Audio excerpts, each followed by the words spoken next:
ચાલો બાળકો, આપણે કઈ થીમ છે? અવલોકન. સરસ. અવલોકન એટલે નિરીક્ષણ કરવું. આ બધી વસ્તુ તમે જોઈ છે? તમારી સામે મૂકી? તમારા ઘરમાં હશે જ, છે ને? તો તમે ક્યારે નિરીક્ષણ કર્યું હે? નહીં, કારણ કે આ નિરીક્ષણ ન કરે એમાં. આ કેવી વસ્તુ છે? અસુરક્ષિત. અસુરક્ષિત છે ને? સુરક્ષિત નથી. આવા પ્લગ જોયા છે તમારા ઘરમાં? સ્વિચના છે ને, પંખાના ને લાઇટના ને. એ પ્લગની અંદર આંગળી નખાય? પછી આ વાયર છૂટો પડ્યો છે, એવી રીતે વાયર છૂટો હોય તો અડાય ને?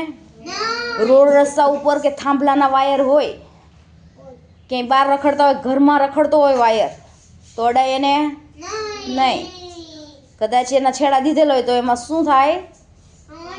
શોર્ટ આવે ને? ચાલો, તેના પછી શું છે? બ્લેડ.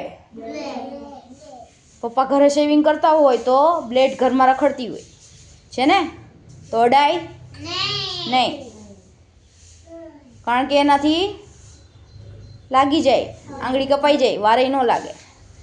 કાતર એ બધા એના ઘરમાં હશે, છે ને? કેટલા લઈને રમે છે?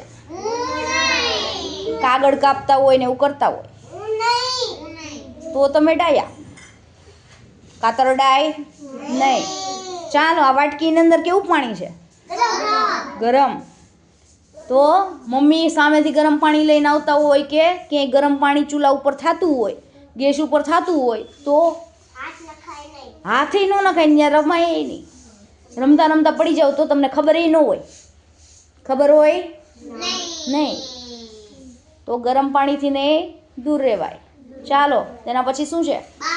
હા, સરસ. ટ્રાય કરાય કોઈ દિવસ કે આ કેવી રીતે સળગે છે? મમ્મી ને પપ્પા કરતા હોય તો આપણે જોયું હોય, તો આપણે એ ન હોય તો ટ્રાય કરીને પણ કરાયા વસ્તુ નહીં. એ અસુરક્ષિત છે, દાજતા વાર લાગે નહીં. પછી શું છે? ચાકુ, છરી. મમ્મી એમ કે જા રસોડામાંથી તું છરી લઈ આવ, મારે શાક સુધારવું છે, તો નહીં. મમ્મીને શું કહેવાનું? હું લઈ આવીશ નહીં, હજી હું નાની છું, લાગી જાય તો, છે ને? તો આ બધી વસ્તુ કેવી છે?